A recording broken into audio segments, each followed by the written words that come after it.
ለተማሪዎችም አሲስታንስ የማድረግ ወይም የረዳትነት ስራ ይሰራል። በዚህ መሃል ደግሞ አርቲፊሻል ኢንተለጀንስን ሲጠቀሙ ለምሳሌ ከተማሪው የሚገኙ ጥያቄዎች ኦር መልሶች አሲስት ማድረግ ስለሆነ የአርቲፊሻል ኢንተለጀንሱ ስራ መልስ መስጠትና ምላሽ መስጠት አይደለም፣ ወይም ደግሞ ለኩረጃ ማስኮረጃ አይደለም። አሲስት ማድረግና እንዲረዳ የሆነን ሀሳብ ማገዝ። ይህንን ስራ በሚሰራበት ሰዓት ለምሳሌ አንድ ተማሪ ጥያቄ ሲጠይቅ ያን ጥያቄ ሲጠይቅ ማይንድ ስቴቱ ያለበትን ሁኔታ አርቲፊሻሉ ይረዳል፣ አንደርስታንድ ለማድረግ ይሞክራል። ደጋግሞ ኢንተራክት ሲያደርግ ሲነጋገሩ ኦኬ ይሄ ልጅ የአንደርስታንዲንግ መጠኑ ወይም በዚህ ዘርፍ ላይ ያለው የመረዳት መጠኑ ምን ደረጃ ላይ ነው የሚለውን ነገር አንደርስታንድ ያደርጋል። ያንን ነገር አናላይዝ ያደርግ ለአስተማሪዎች ደግሞ ያንን መረጃ ያቀብላል። እነዛ አስተማሪዎች ደግሞ ያንን መረጃ አይቶ ኦኬ ከነሱ የሚያስፈልጉ አሲስታንስ ወይም እርዳታ ለዛ ተማሪ ምንድነው የሚለውን ነገር ይወስናሉ። አርቲፊሻል ኢንተለጀንሱንስ ምንድነው እዛ ላይ እነሱ ተጨማሪ ገዛ ማድረግ ያለባቸው የሚለውን ነገር ከዛ አሰስመንት ላይ አይቶ እንዲረዱ ያደርጋቸዋል። አሁን በኮንሰፕት ደረጃ የኤዱኬሽናል ሲስተም ውስጥ አርቲፊሻል ኢንተለጀንስ በዚህ መልኩ እንዲጫወት ሙከራ እየተደረገ ነው። እንደ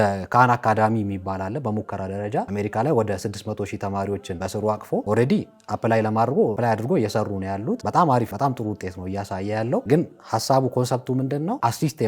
አሲስት ማድረግ ውስጥ ደግሞ ብዙ ነገር አለ፣ ብዙ ሂደት አለ። ማገዝ ተማሪዎችን እንዲረዱ የሆነ የባዮሎጂ ወር ደግሞ የፊዚክስ ጥያቄ ካላቸው የሆነ ክላስ ውስጥ ተደብቆ እኮ ከ40 ተማሪ ውስጥ ምናልባት 5 ተማሪ ይሆናል ፐርፌክት አድርጎ የሚረዳው አስተማሪ የሚያስረዳው ነገር። ከዛ ውስጥ ግን የተቀረው እንደየደረጃቸው ምንም ኮንሰፕትም ሳይዝ የሚወጣ ሊኖር ይችላል ተማሪ። በአርቲፊሻል ኢንተለጀንስ እገዛ ግን የትምህርት ስርዓት ውስጥ ሲካተት ይሄንን ነገር ኮምፕሊትሊ ያስቀራል። ለምን እያንዳንዱ ኢንዲቪጁዋል ከዛ ነገር ጋር ኢንተራክት ማድረግ አለበት። ኢንተራክት ሲያደርግ ደግሞ ያ ነገር አርቲፊሻል ኢንተለጀንሱ አሲስት የሚሰጠው ወይም እርዳታ የሚሰጠው ባለበት ሌቭል፣ ሁሉም ተማሪ በአንድ ሌቭል አይደለም የሚገመገም፣ ሁሉም ተማሪ ባለበት ሌቭል እና እንደዚህ አይነት ፈንክሽኖች እንዲኖሩ ተደርጎ ትሬን የተደረጉ ሞዴሎች በአርቲፊሻል ኢንተለጀንስ እንግዲህ በውጭው ዓለም ላይ በዚህ መልኩ ሞዴል አድርጎ ሙከራ እያደረጉ ነው ያሉት። ጥሩ ውጤትም እያገኙበት ነው ያለው።